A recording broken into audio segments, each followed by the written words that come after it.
सिर्फ चर्च के अंदर अपने आप को एक जगह सीमित नहीं रखना चाहता दोस्तों। यदि परमेश्वर मुझे अनुमति दे तो मैं नरक के द्वार तक भी जाना चाहता हूँ प्रचार करके। सच है तो एक बार भेजिए बस।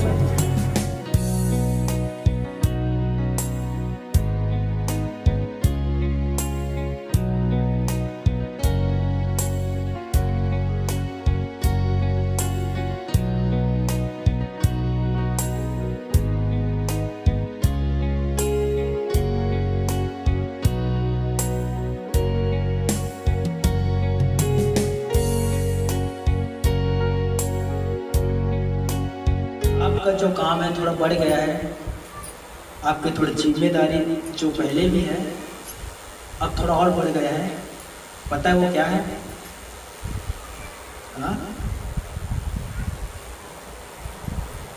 हाँ भैया जबरदस्ती आप गीत गवाते हैं। कौन सा जिम्मेदारी आपका बढ़ा है?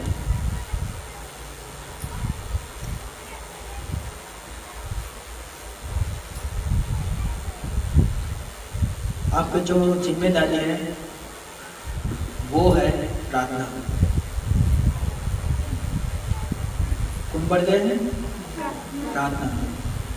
याद रखिए मेरे प्यारे भाइयों और बहनों, यीशु नर्सरी पूरे रात सीने पर्वत पर, जैतून पर्वत पर प्रार्थना करता था। अब जब यीशु मसीह रात में प्रार्थना करता था, क्या वहाँ और आदमी व्यक्ति था? वहाँ पूरे रात यीशु अकेला था, राइट? किसके लिए प्रार्थना करता था? सोचिए, वो पूरे रात प्रार्थना करता था और पूरे दिन प्रचार करता था।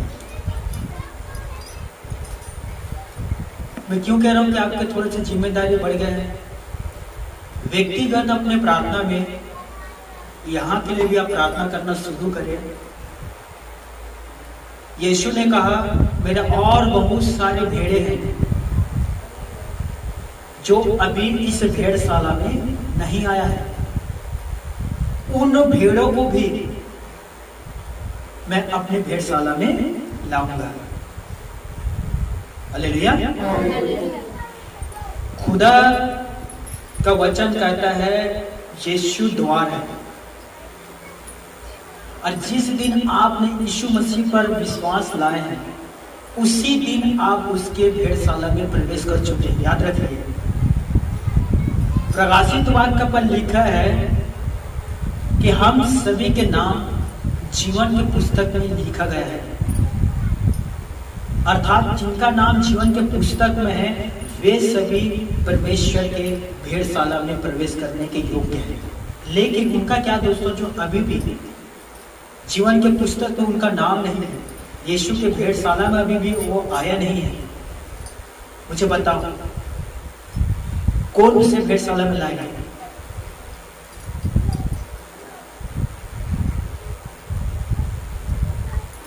प्रभु यीशु ने अपने चेलों से कहा मैं केवल तुम्हारे लिए नहीं, मैं उनके लिए भी प्रार्थना करता हूं जिन्हें तुम सुसमाचार सुनाओगे, और जो तुम पर विश्वास करके तुम्हारे प्रचार पर ईमान को लाकर मुझ पर विश्वास करेगा, मैं उसे अंतिम दिन जिला दूंगा।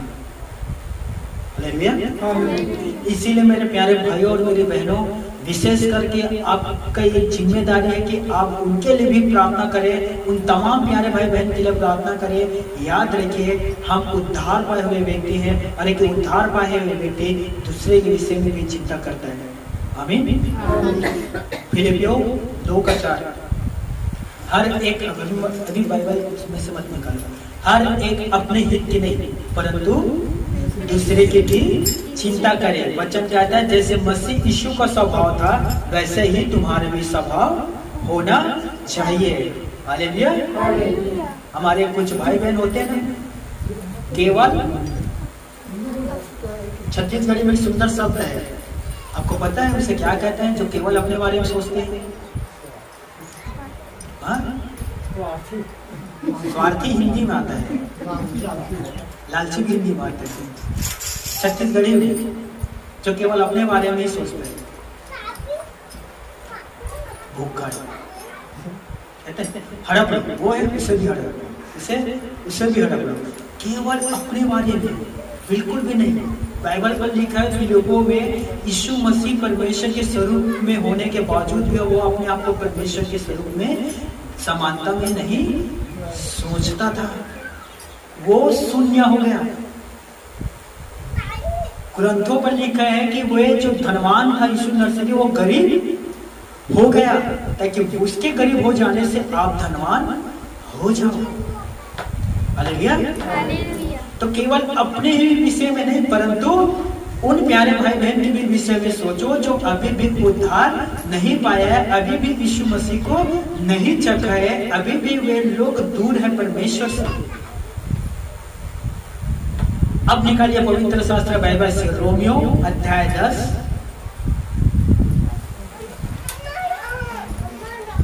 रोमियो अध्याय 10। प्लीज बच्चे को शांत रखना। मैं जानता हूँ एक ही बच्चा काफी है, हम सभी पढ़। निकालिए रोमियो। सभी अपना बाइबल लेकर आया है? अध्याय 10।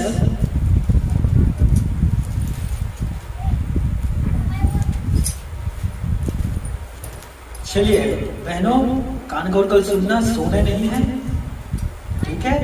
सोने वालों की एक स्पेशल इनाम मिलेगा और पूरे जीवन याद रहेगा। तो उम्मीद करता हूँ वो इनाम आप ना पाओ। चलिए रोमियो 10 अध्याय और हम पढ़ेंगे 15 पद। को भी पढ़ना, 15 पद देखेंगे, ठीक है? हाँ पढ़िए।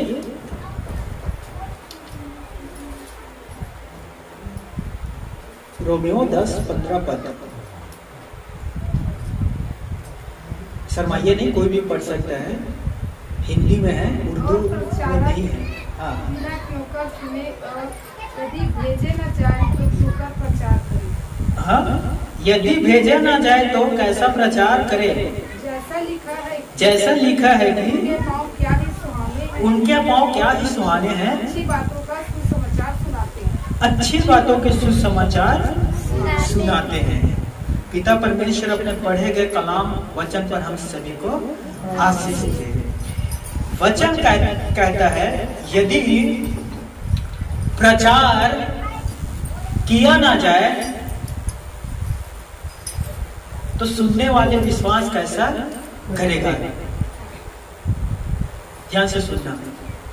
आज आपको बहुत सारे प्रचारक मिल जाएगा पृथ्वी पर, और उनमें से ज्यादा जो प्रचारक है वे बाइबल अध्ययन किए हुए प्रचारक है। उसके पास पास्टर लाइसेंस है प्रचार करने का, उनके पास डिग्री है प्रचार करने के लिए, और वे लोग प्रचार कम करते हैं, आराम ज्यादा करते हैं। क्या लगता है दोस्तों, आपको प्रचार करने के लिए आपके पास डिग्री होना जरूरी है? आपके पास लाइसेंस होना जरूरी है? मेरे पास नहीं है। मैंने एक बार कहा कि मैं भी बाइबल स्टडी करूंगा। प्रचार में सुप्रचारक ने, वहाँ का जो देख रेख करने वाला था, उसने सोचा होगा भाई इसे मैं यदि टीचिंग देता हूँ, शिक्षा दूंगा तो 4 लोगों के काम मुझे करना पड़ेगा। आपको समझ में आ रहा है? अर्थात इसे खाना खिलाना होगा, पानी पिलाना होगा, नहलाना होगा, कपड़ा बदलना होगा, तो कितने सारे काम मुझे करना होगा। तब उसने मुझे कहा भैया प्रार्थना करिए और प्रभु का आत्मा है वो आपको सिखा देगा। ध्यान से सुनना। परमेश्वर के एक दास का विलियम कैरी, बहुत महान दास है दोस्तों। उसने भारत देश के लिए बहुत बड़े बड़े काम किया है। जैसे कि बच्चों के लिए विश्वविद्यालय खोला, पहला विश्वविद्यालय भारत में विलियम कैरी ने खोला था, जहाँ शिक्षा मिल सके। बचत बैंक उसने नहीं लाया था, विलियम कैरी। तो बहुत सारे काम है वो उसने किया है। तो विलियम कैरी ने एक सुंदर शब्द कहा दोस्तों कि परमेश्वर के चरणों में बैठकर सीखना चाहिए और वो उत्तम स्थान है। और जो शिक्षा पवित्र आत्मा आपको देता है उससे बेस्ट गाइड कोई भी नहीं है। एक परमेश्वर के दास के चरणों में बैठकर सीखने से अच्छा है कि पवित्र आत्मा की उपस्थिति में सीखना। हालेलुया। मैं बार बार लोगों को प्रेरित करता हूं दोस्तों। मैं बहुत जगह प्रचार करने के लिए जाता हूं। मेरा ज्यादातर टीचिंग जो उपदेश रहता है इसी से संबंधित रहता है कि आओ मिलकर भेड़ों को बचाएं। हालेलुया। कितने सारे हमारे चारों तरफ देखिए दोस्तों, कितने सारे लोग हैं। यीशु नर्सरी बाइबल पर लिखा है गलील में, सामरियों में, यहूदियों में घूमता था और प्रचार करता था, नगरों में, आराधनालयों में, यहां तक कि घर के अंदर वो प्रचार करता था। एक व्यक्ति निकोदेमुस नाम के व्यक्ति यीशु मसीह के पास आया और कहता है, हे प्रभु, मैं जानता हूं कि तू परमेश्वर के ओर से आया है। यदि परमेश्वर किसी व्यक्ति के साथ नहीं रहता तो उन चमत्कारों को जो आप करते वो कभी भी नहीं कर सकता। अर्थात आप परमेश्वर के ओर से आए, मैं विश्वास करता हूं। पता, यीशु ने यह नहीं कहा कि हाँ तुझे ठीक पता चला, तू राइट सही कहता है कि मैं ईश्वर की ओर से आया हूं। यीशु ने यह नहीं कहा दोस्तों। यीशु ने क्या कहा पता है?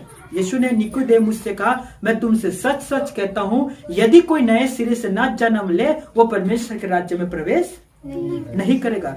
यीशु का कहने का अर्थ यह नहीं था दोस्तों कि हाँ तुझे बहुत कुछ पता है, तू सच में अच्छा व्यक्ति है। नहीं, यीशु चाहता था कि यह नए सिरे से जन्म ले,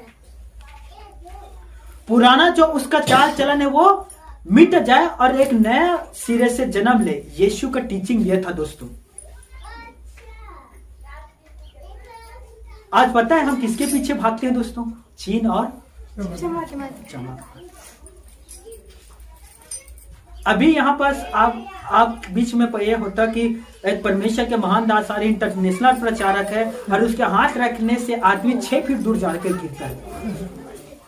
कितना फीट? 6 फीट।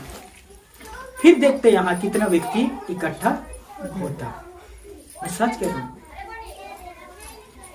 यीशु ने निकोदेमुस से क्या कहा? यदि कोई नए सिरे से जन्म ना ले वो परमेश्वर के राज्य में प्रवेश नहीं कर सकता। ये टीचिंग है दोस्तों।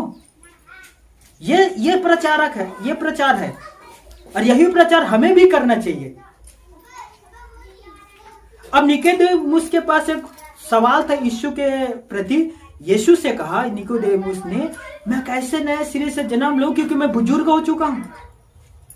अब मैं बुजुर्ग हूं तो क्या मैं अपने मां के गर्भ में वापिस जाऊं और वापिस जाने के बाद में क्या मैं फिर से जन्म लूं ताकि मैं नए सिरे से जन्म ले सकूं? यीशु नर्सरी ने कहा, मैं तुमसे सच सच कहता हूं, यदि कोई व्यक्ति जल और आत्मा से न जन्म ले वह परमेश्वर के राज्य में प्रवेश नहीं कर सकता। हालेलुया। जिस दिन एक व्यक्ति यीशु मसीह के जीवन, यीशु मसीह में आते हैं, यीशु मसीह को अपने जीवन में प्रथम स्थान देता है। याद रखिए, हर एक व्यक्ति नहीं देता दोस्तों। वो व्यक्ति जो यीशु को प्रथम स्थान देता है उसी का नया जन्म होता है दोस्तों।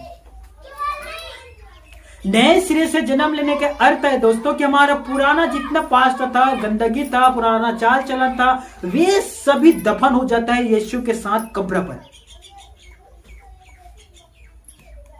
और एक नया बीज, एक नया स्वभाव, एक नया व्यवहार उत्पन्न होता है यीशु के साथ।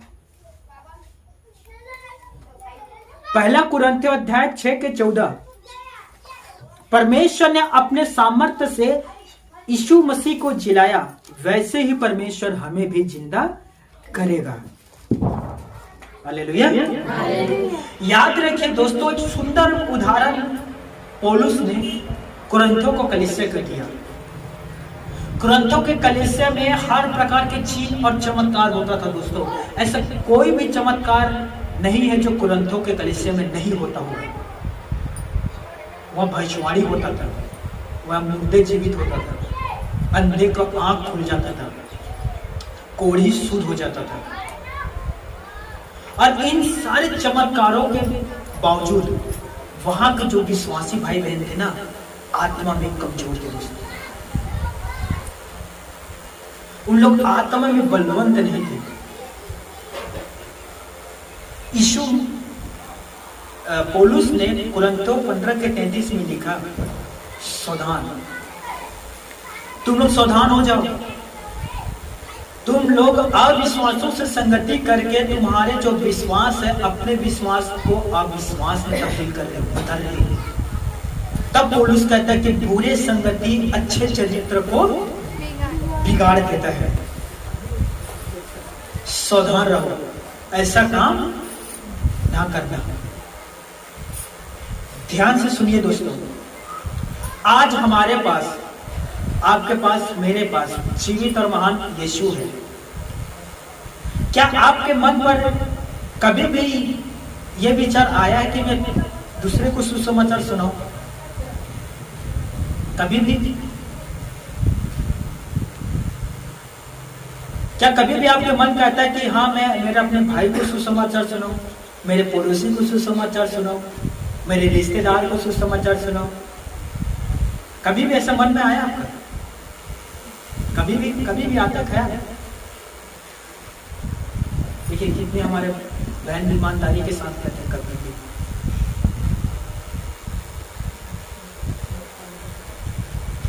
ध्यान से सुनना, आपका और मेरा मुलाकात हो सकता है 2017 या 18 में हुआ होगा, राइट? विश्वास करोगे 2015 में मैं आपके लिए प्रार्थना करता था। 2015 में जब आप रात को ना आराम से खाना खाकर सो रहे होंगे, मैं बिलासपुर में था उस समय, मैं आपके लिए प्रार्थना करता था और आपके बीच में कैसे वचन प्रचार करूंगा करके ना पूरे रात, यकीन करिए पूरे रात नहीं सो पाता था कि मैं गांव जाऊंगा, मैं प्रचार करूंगा, लोगों को प्रभु यीशु मसीह के बारे में बताऊंगा, बड़े बड़े चमत्कार होगा, बड़े बड़े चीज दिखाई देगा और बहुत सारे लोग हैं प्रभु यीशु के पीछे चलेंगे क्रूस उठाकर। हालेलुया।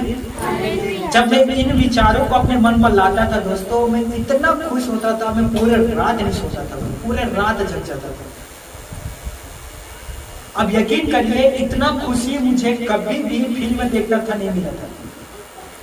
मैं शराब पीता था, उसमें भी खुशी नहीं मिलता था। शराब तो कभी कभी आधा रात को ही सुला देता था ज्यादा होने से। लेकिन सोचिए प्रभु के सुसमाचार में इतना पावर था, शक्ति था दोस्तों कि मैं पूरे रात खुश रहता था। और यकीन करिए मेरे आंख में ना तो उनिंदापन था और ना ही मैं उदास दिखाई देता था। हालेलुया। बाइबल कहता है उसी में से आगे पढ़ना दोस्तों, 15 पद हमने पढ़ा ना, 15 में लिखा है, क्या है सुहाने उनका पांच जो अच्छे बातों के सुसमाचार लेकर जाते हैं। वह आगे सुनिए दोस्तों, ध्यान से सुनना, आगे पढ़ना 16 पद। परंतु सबने उस समाचार पर कान न लगाया। परंतु सबने सुसमाचार पर कान न लगाया। यशायाह कहता है कि यशायाह नबी कहता है, हे प्रभु किसने हमें सुसमाचार की प्रतीति की? किसने हमारे सुसमाचार पर विश्वास किया? और ये बहुतों के लिए उदास का कारण है दोस्तों। कौन हमारे सुसमाचार पर विश्वास करेगा? एक प्रचारक से मेरा बात हुआ, बहुत सुंदर प्रचारक था कहूंगा, मतलब मरा नहीं है, अभी भी पृथ्वी में है, लेकिन प्रचार छोड़ दिया, इसलिए था क्या। तो एक दिन वो मेरे पास आया, उसका नाम पौलुस था, और हमारे बीच बात हुआ। उसने कहा मैं बेमे तरह में सभा आरंभ करने वाला हूँ भैया, तो मेरे लिए प्रार्थना करिए कि परमेश्वर अपना काम को करे और बहुत सारे आत्मा को बचाने का मैं कारण बनूँ। मैं बहुत सुंदर बात है भाई, अपना बेमे तरह में प्रचार शुरू करिए, मैं आपके लिए प्रार्थना करूँगा। उसने प्रचार आरंभ किया, एक दिन, एक सप्ताह, एक माह, एक साल, जैसे आरंभ किया था वैसे ही था। कोई व्यक्ति उसके पास नहीं आ रहा था। एक दिन वो उदास हुआ और बेमे तरह छोड़कर किसी अन्य राज्य में चला गया।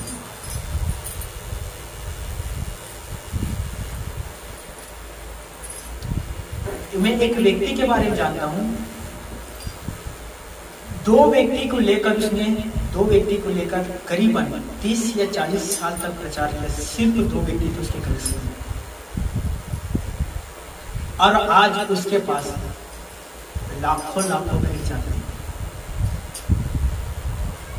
यशायाह ने कहा, किसने हमारे सुसमाचार पर विश्वास किया? परमेश्वर पिता हिजकेल से कहता है, वे तेरे वचन सुने या ना सुने, फिर भी मेरा वचन तू उससे प्रचार कर, क्योंकि वे लोग विद्रोही है।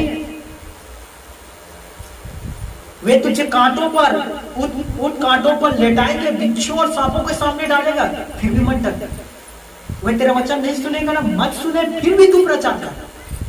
हिजकेल से कहता है परमेश्वर। यिर्मयाह से कहता है, देख, उत्पन्न होने से पहले मैंने तेरा अभिषेक किया है, मैंने तुझे राज्य और जातियों पर प्रचारक ठहराया है। यीशु नर्सरी ने 12 चेलों को अपने पास बुलाया और उन्हें दुष्टात्माओं पर अधिकार दिया और उनसे कहा, जाओ दुष्टात्माओं को निकालो, मरे को जिंदा करो, कोढ़ी को शुद्ध करो। हालेलुया। देख लीजिए, चाहे पुराने नियम हो या नया नियम हो दोस्तों, दोनों में देखिए, यहोवा कहता है सुने या ना सुने, फिर भी वचन सुना। यीशु कहता है तू जा, बीमारों को चंगा कर और मेरे राज्य को फैला। मत्ती रचित सुसमाचार अध्याय 28-18 पर, तुम जाओ सारे जाति के लोगों को चेला बनाओ, पिता पुत्र पवित्र आत्मा के नाम से बपतिस्मा दो। अब मुझे बताइए, यीशु नर्सरी के समय कितने लोग उसके पीछे चलते थे? सिर्फ 5000। हमें यह पता है क्योंकि 5000 लोगों को यीशु ने खाना खिलाया था, लेकिन बाइबल कहता है उसमें खाने वाले के सिर्फ पुरुष की संख्या 5000 थी, राइट? बच्चों और महिलाओं को छोड़कर। और आपको पता है सबसे ज्यादा जनसंख्या किनका रहता है खाने के समय? किसका रहता है? बच्चों को। मान लीजिए 5000 पुरुष था तो 10,000 तो बच्चे नहीं होंगे। और हमारे छत्तीसगढ़ में रहता है तो कम से कम 50,000 तो बच्चे ही रहते हैं। यहाँ कोई नहीं कहता हम दो हमारे दो, यहाँ कहते हैं हम दो हमारे 10, फिर बस तो ये चलिए ठीक है, एक कल्पना कर देते कि यीशु के पीछे 5000 लोग चलते थे। कितने लोगों को यीशु मसीह ने लगभग सुसमाचार सुनाया होगा दोस्तों? लगभग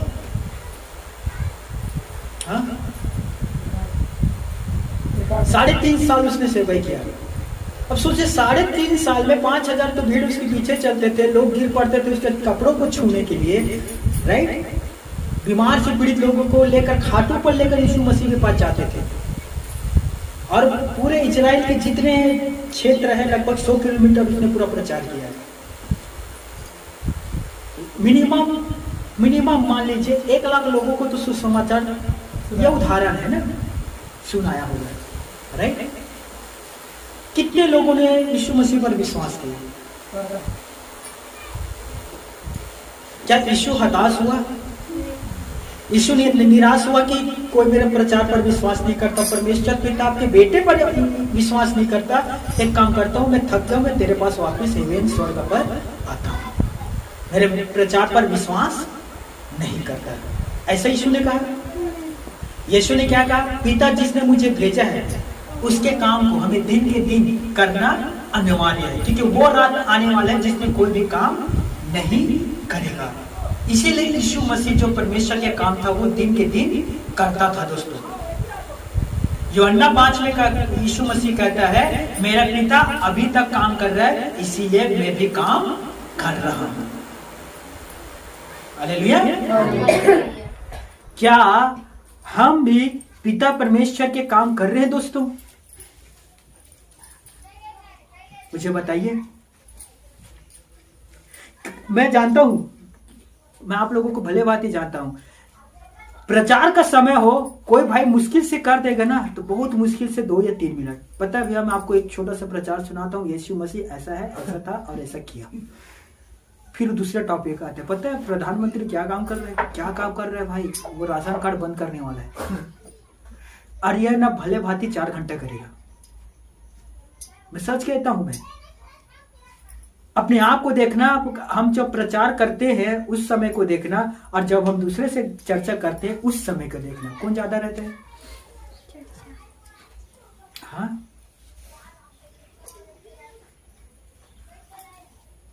यीशु नर्सरी ने लगभग 1 लाख लोगों को सुसमाचार सुनाया, लेकिन विश्वास करने वाले कम थे। लेकिन यीशु मसीह अपना काम को करता था। दोस्तों, मैं प्रभु यीशु के काम को क्यों कर रहा हूं? दोस्तों, मैं कम से कम 3-4 लाख लोगों को सुसमाचार सुनाया होगा लगभग, लेकिन सोचिए आज हमारे पास कितने विश्वासी हैं दोस्तों। एक समय था दोस्तों, अपना मैं सच कहता हूं, हंसो, जब मैं सुसमाचार आरंभ किया, धड़ाधड़ बीमार से लोग चंगे होते थे, धड़ाधड़। अब विश्वास नहीं करोगे, मैं बैठे बैठे ना मेरे कमर दर्द करने लगता था, तो मैं ना खाट पर लेट जाता था। कोई भी व्यक्ति आता था, पूछता था क्या प्रॉब्लम है, ये प्रॉब्लम है, कहाँ है, यहाँ है, अपना हाथ रख लेते, वो अपना हाथ रखता था, मैं केवल प्रार्थना करता था दोस्तों। उसके बाद 30 सेकंड के बाद अब कैसा है, अब अच्छा हो गया। समझ में आ रहा है? एक समय था जब मैं प्रचार करने के लिए मंच पर जाता था, 3000-4000 लोग इकट्ठे रहते थे, और मुझे देखते ही साथ कहते थे हालेलुया, यीशु मसीह की जय, यीशु मसीह की जय। कितना खुश होता था, सच कह रहा हूं। 3-4 हजार लोग बैठे बैठे इंतजार करते थे। गांवपुर गया, वहां तो 17-18 हजार लोग, और मुझे वो भीड़ को देखकर इतना खुशी लगता था। पेड़ पर लोग चढ़े हुए थे, पेड़ के ऊपर में लोग थे, दिखाई नहीं दे रहा कहाँ है करके नजर भरा इंसान। और जब वो लोग हाथ उठाते थे ना, तो फुलवारी कर दिखता था, जैसे फूल का बगीचा लगा हुआ। तो मैं प्रचार करते करते बीच में रुकता था, हाथ उठाइए, सब दोनों हाथ उठाते थे। तो फिर मैं जेल गया, और जेल गया, वहां से क्या कोई सेवकाई तो नहीं कहूंगा, लेकिन लोग बदल गए, ये सही रहेगा। अब मैं जेल से बाहर आया, परमिशन बनाने में थोड़ा वक्त लगा, और फिर संस्था में स्थापित किया। थोड़ा कुछ दिन कुछ वहां बंद था, मैंने फोन घुमाया, सुसमाचार फिर से आरंभ हो गया है, आइए सभा लगना आरंभ हो गया, आइए। अब सोचिए 3-4 हजार लोग मेरे इंतजार करते थे सुसमाचार सुनने के लिए। अब मैं घर से बाहर निकला और मैं देखता हूं तो कोई भी नहीं। समझ में आ रहा है? एक वक्त था कि लोग मेरा इंतजार कर रहा था, और ऐसा वक्त आया कि मैं लोगों का इंतजार करने लगा, कोई आएगा भी कि नहीं आएगा। समझ में आ रहा है? सोचिए कैसा लगता है दोस्तों, 4000 के बीच आप प्रचार करते हो, और एक समय ऐसा आता है कि आपके पास एक व्यक्ति भी नहीं है सुसमाचार सुनाने के लिए। मैं उस दिन प्रभु से कहा, प्रभु किसे सुसमाचार सुनाऊं, इन मच्छरों को या इन गुरघटियों को? कोई भी नहीं है। और पता है, नेगेटिव जो सोच है ना मेरे ऊपर हावी होना शुरू हुआ। लोगों का ना जो क्या कहता है, लोग जो दूसरे के बारे में कहते हैं गॉसिप,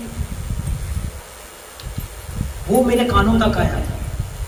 इसका मिनिस्ट्री तो गया, अर्थात इसका सेवकाई चला गया, जरूर एक घमंड किया होगा, जरूर ये नारियल तेल बेचा होगा पैसे में, जरूर किसी न किसी का अपमान किया होगा।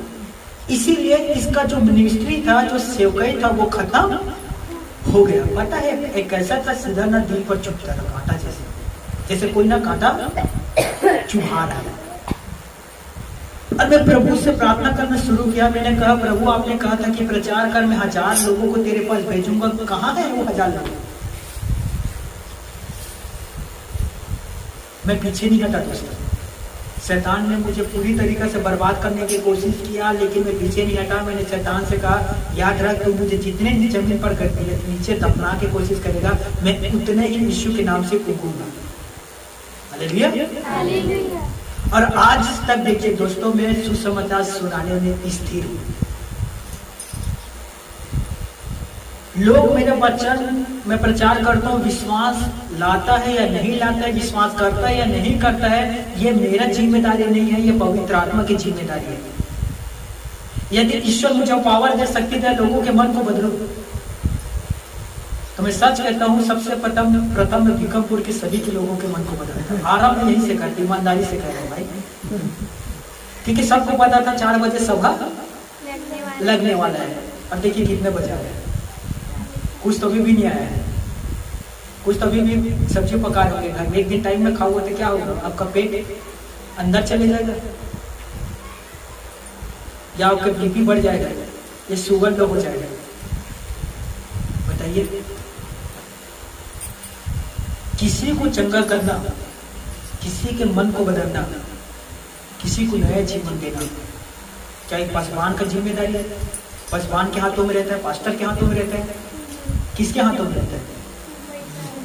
पवित्र आत्मा। हालेलुया। अब मैंने लगभग 3-4 लाख लोगों को सुसमाचार सुनाया है, और उनमें से पवित्र आत्मा ने कितने लोगों के मन को बदला? जो आप यहाँ उपस्थित है, लेकिन सभी के मन को नहीं बदला। बदलना चाहता था, लेकिन वे लोग अपने मन बदलना नहीं चाहता था, इसीलिए उन्होंने अपने मन नहीं बदला। याद रखिए मेरे प्यारे भाइयों और मेरी बहनों, हमारे पास सुसमाचार है। हम उन लोगों को सुसमाचार बांट सकते हैं जिनके पास अभी भी सुसमाचार नहीं पहुंचा है। विश्वास करता है या विश्वास नहीं करता, ये आपकी जिम्मेदारी नहीं है, ये आपका काम नहीं है। हालेलुया। हमारा काम क्या है कि उन्हें जाकर सुसमाचार सुनाएं। हालेलुया। पता है, मैं एक बार एक घर गया था प्रचार करने के लिए, और मेरा मकसद था केवल सुसमाचार सुनाना।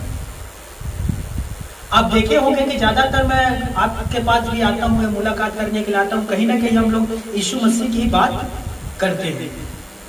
मैं एक दिन एक व्यक्ति के पास गया, और उन्हें सुसमाचार सुनाने के लिए मैं जैसे आरंभ किया, वो मुझसे ज्यादा भरा हुआ व्यक्ति था। समझ में आ रहा है? अर्थात संसारिक ज्ञान है। मैं उन्हें 2 शब्द कहता था, वो मुझे 10 शब्द कहता था। मैं उसे 5 मिनट कम से कम सोचा, 5 मिनट तो सुन ले भाई, सुसमाचार आपको सुनाना चाहता हूँ। वो मुझसे कहा, पहले मैं आपको आधा घंटा सुनाना चाहता हूँ। समझ में आ रहा है? पवित्र आत्मा ने कहा, निकल यहाँ से। समझ में आ रहा है? इतना सांसारिक बातों को तेरे दिमाग में डालेगा कि तू कंफ्यूज हो जाएगा। यहाँ से निकल। ऐसा भी नहीं है कि हम जिसे पाते हैं उससे सुसमाचार सुना दे। एक बार 2 व्यक्ति मेरे पास आया, 2016 का यह घटना होगा। मैंने दोनों को स्वागत किया, कुर्सी पर बैठाया। एक मेरे पास बैठा था, एक दूर में था। और मैं जब उन्हें सुसमाचार सुना लिया, जो पास में व्यक्ति था बड़े ध्यान से सुन रहा था, कान खोल रहा। और मुझे लगा कि पवित्र आत्मा इसके अंदर काम करना शुरू कर दिया। तो मैं थोड़ा और प्रचार को लंबा किया। मैंने कहा कि यीशु आपसे बहुत प्यार करता है, देखिए यीशु ने आपके लिए ये किया, ये किया, ये किया, ये किया। अब आखिरी जब समय आया, मैंने कहा आप मेरे पास आओ, मैं आपके लिए प्रार्थना करता हूँ। उसने कुछ भी नहीं कहा। तो फिर मैं दोबारा कहा, मेरे पास आओ, मैं आपके लिए प्रार्थना करने जा रहा हूँ। तो जो दूर में बैठा था उस व्यक्ति ने मुझे कहा, भाई अब क्या करते, वो तो बहरा है।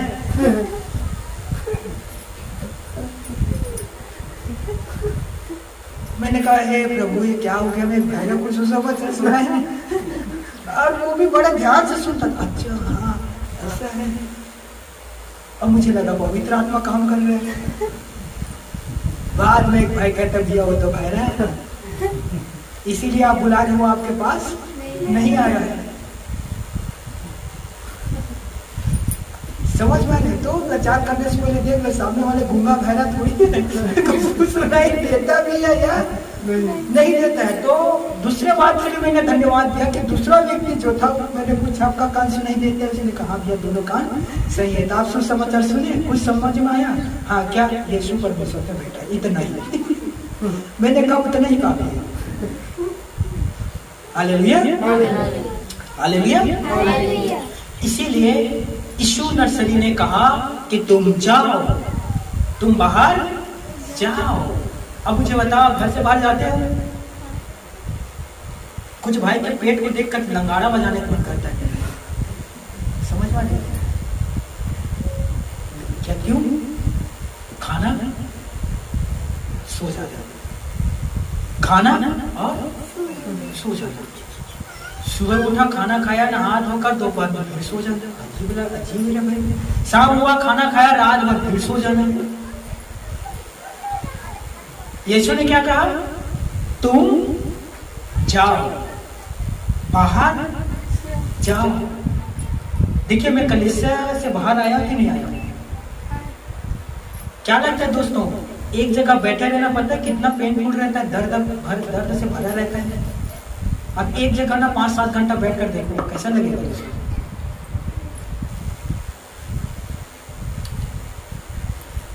और आप सोच रहे होंगे भैया तो 12-15 किलोमीटर है, इससे भी दूर दूर जगह गए।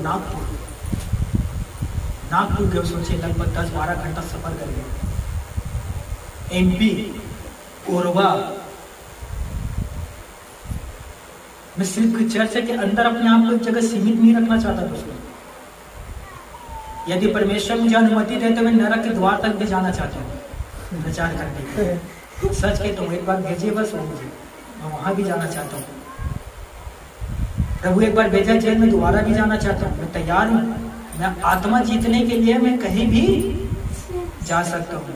अब यकीन नहीं करोगे, मैं रात में कभी कभी सोए हुए सपनों में भी प्रचार करता हूँ। सपना में जब मुझे अगुवाई मिला कि यहाँ प्रार्थना सभा शुरू होने वाला है, परमेश्वर ने मेरी प्रार्थना को सुना, हमें एक सुंदर से गाड़ी दे दी सेवकाई के लिए, तो मैं इतना खुश हुआ कि मैं आप यकीन नहीं करोगे, इतना खुश दोस्तों अंदर से कि अब यहाँ भी सभा लगने वाला है और कुछ जगह सभा लगाने वाले हैं। मैं कुछ दिन पहले एक बहन से बात कर रहा था, तैयार रहो, मैं आपके भी गाँव में सभा लगने वाला है। कौन लगाएगा? मैं लगाऊंगा, मैं आऊंगा। Hallelujah, hallelujah, hallelujah. इसीलिए आज मैं आपसे कहता हूं, जो यीशु नर्सरी ने मुझसे कहा था कि ईश्वर अब तू बिलासपुर से जा। क्या कहता है? बिलासपुर हो गया, एक साल शिक्षा ले लिया ना, हाँ ले लिया, अब चल निकल यहाँ से, जाकर लोगों को बपतिस्मा दे पिता पुत्र और पवित्र आत्मा के नाम से। और मैंने उन सारे आज्ञाओं को जिसे मैंने तुझे सीखा है ना, उन्हें भी मानना सीखा। हालेलुया। अब यहाँ से तू निकल। और प्रभु आपसे भी कहता है दोस्तों कि अपने घर से अब बाहर निकलो। यदि आपको प्रचार करने के लिए नहीं आता कि मैं कैसे प्रचार करूं, एक पम्पलेट छपवा लो। यदि आप छपवा नहीं पाते तो हमारे पास उपलब्ध है, आइए हम वो पम्पलेट आपको देते हैं, दूसरे को बांटो। हालेलुया। सोचिए, सुसमाचार लोगों के जीवन बदलता है दोस्तों। सुसमाचार पर विश्वास करने से आपके जीवन बदल गया, सोचिए दूसरे के भी जीवन बदलेगा। कितना खुशी की बात है। उस घर में हैप्पी लोग खुशी से रहेंगे दोस्तों। नशा छूट जाएगा, बुरे संगति छूट जाएगा, फालतू पैसा जो बर्बाद होता है वो रुक जाएगा। लोग जो बीमार होते हैं यहाँ भागते हैं, बैंकों के पास तंत्र मंत्रों करने वालों के पास जाते हैं, हजारों हजार रुपए देते हैं, वे नहीं देंगे। सोचिए कितना खुशी की बात है दोस्तों। सोचिए ना, कितना आनंदित बात है ये दोस्तों। सोचिए,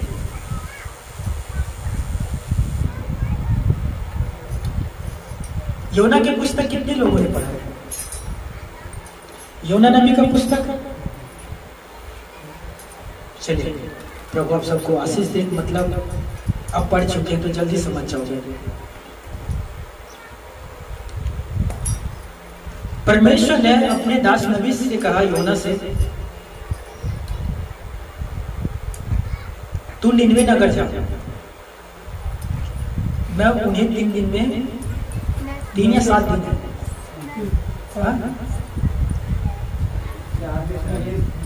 राइट ना 3 ना 7, 40 दिन। 40 दिन में मैं उसे खत्म करने वाला हूँ।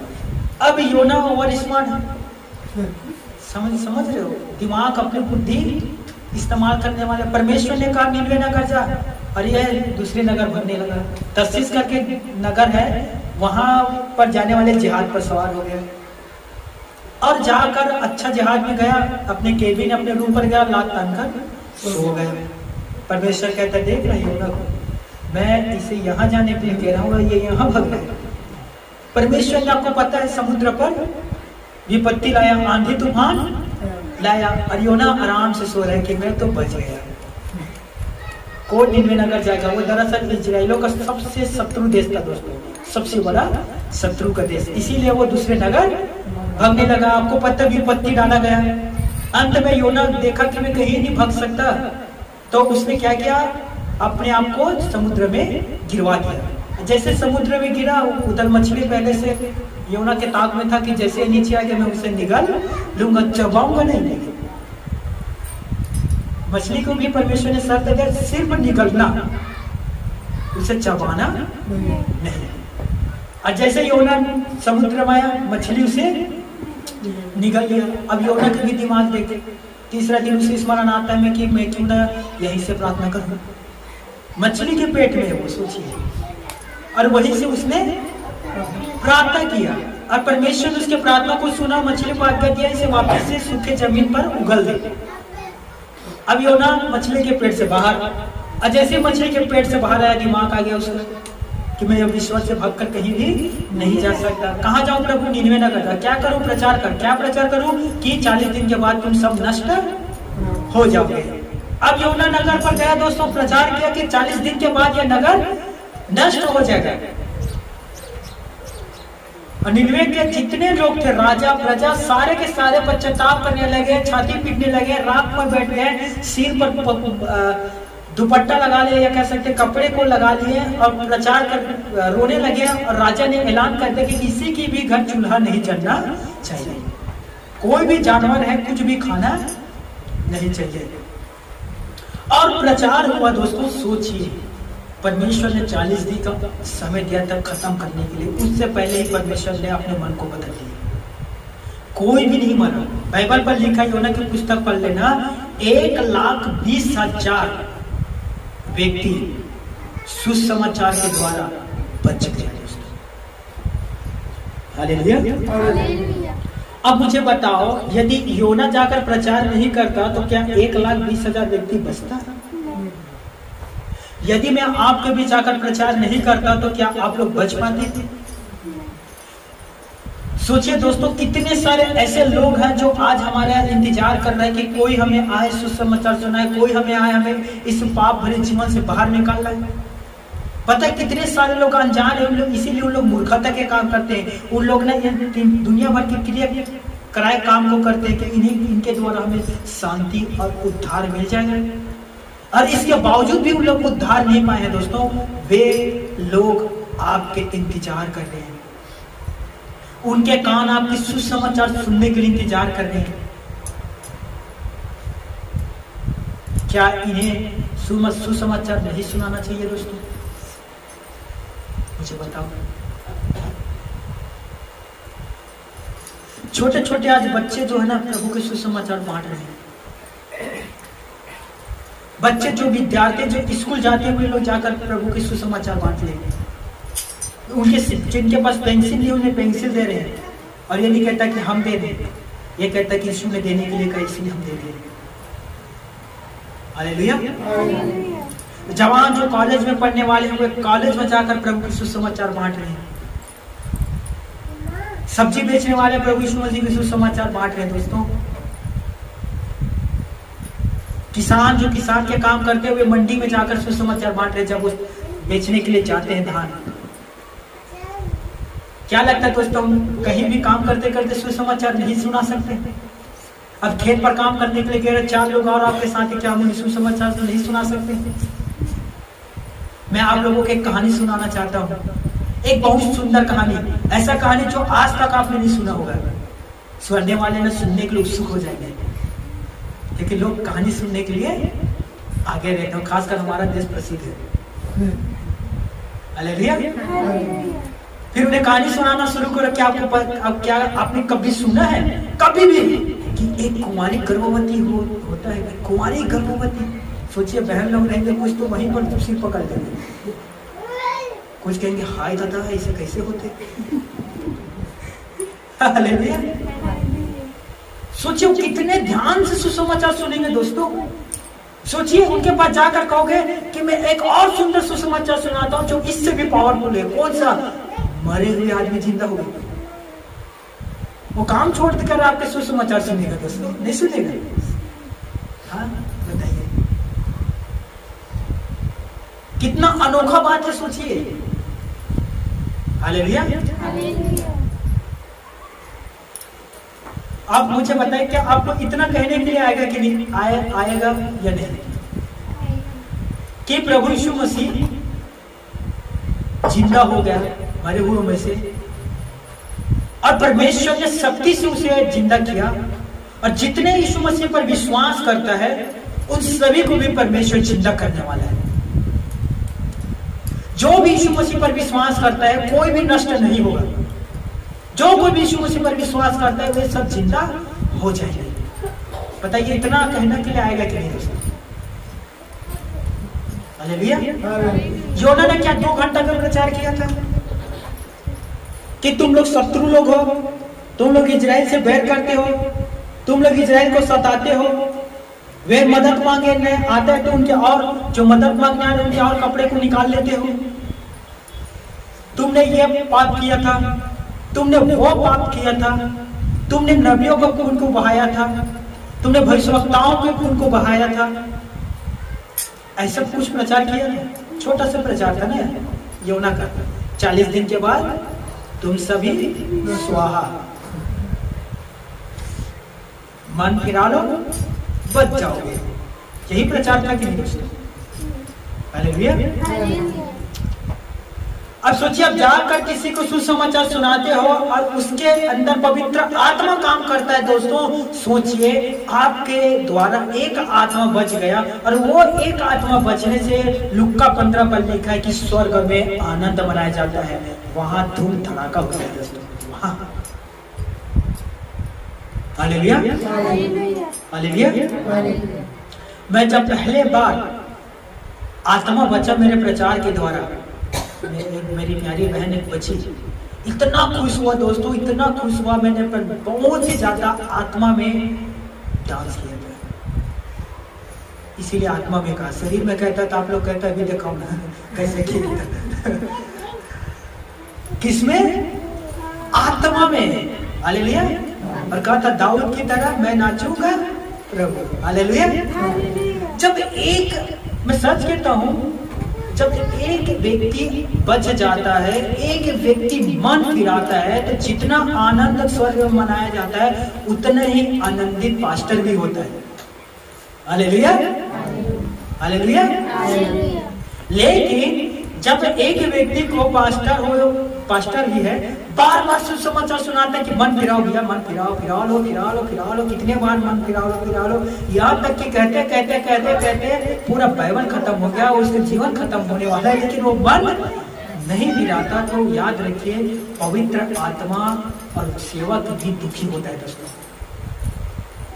पौलुस कहता है, ऐसा ना हो कि जो प्रचार मैंने तुम्हारे लिए किया, जो परिश्रम मैंने तुम्हारे लिए किया, जो दुख मैंने तुम्हारे लिए उठाया, व्यर्थ ना हो जाए।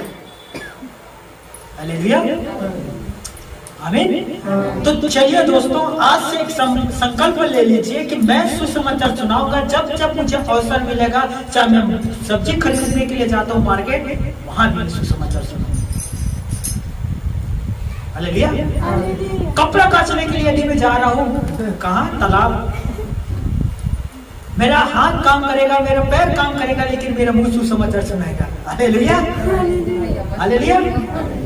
बस सच कहता हूँ, एक बाइबल स्कूल में एक विद्यार्थी था, और बहुत सुंदर विद्यार्थी था।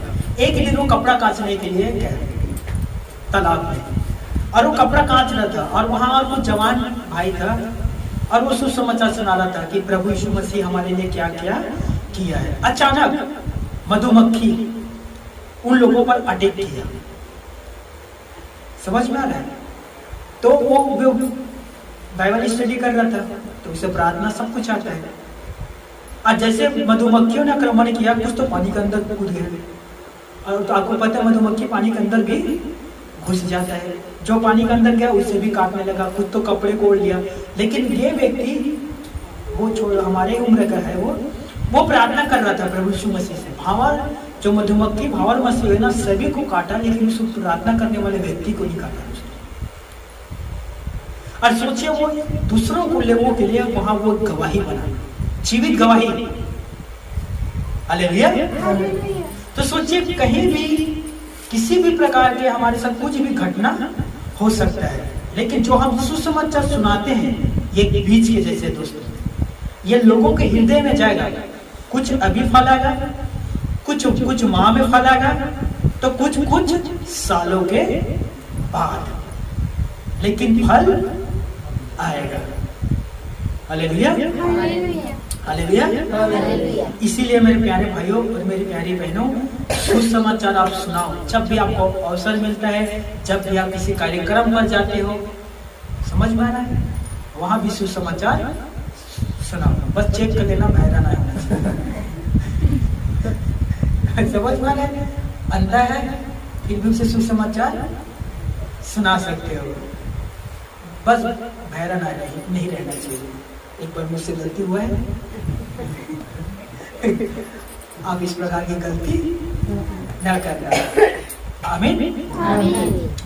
तो क्या आज से आप प्रभु के सुसमाचार सुनाओगे? मत्ती रचित सुसमाचार 10वें अध्याय घर पर जाकर पढ़ना। मत्ती रचित सुसमाचार अध्याय 28 के 18 इसे घर पर आप पढ़ना। और याद रखिए, पवित्र शास्त्र का जो वचन है, पवित्र शास्त्र का जो वचन है, यह हम सब के लिए है। हालेलुया। ऐसा ना कहना मांगो तो दिया वो मेरा है। समझ में आ रहा है? और दूसरा जगह पर लिखा है कि तुम जहाँ जाते सारे जाति के लोगों को चेला बनाओ, वो तुम्हारा है। खटखटाओ तो ये मेरा है। सगरे फाटक से प्रवेश करो, जो कठिन है ये तुम्हारा है। इस प्रकार से ना करना। संपूर्ण पवित्र शास्त्र का एक बिंदु, एक वचन यीशु मसीह ने कहा था, बिना पूरा हुए नहीं टलेगा। आकाश और पृथ्वी टल जाएगा, लेकिन उसके वचन नहीं टलेगा। हालेलुया। तो ये परमेश्वर के जो वचन है, किनका है? देखिए अभी क्या कहने लग गए थे। परमेश्वर के वचन किनका है? तो परमेश्वर का है।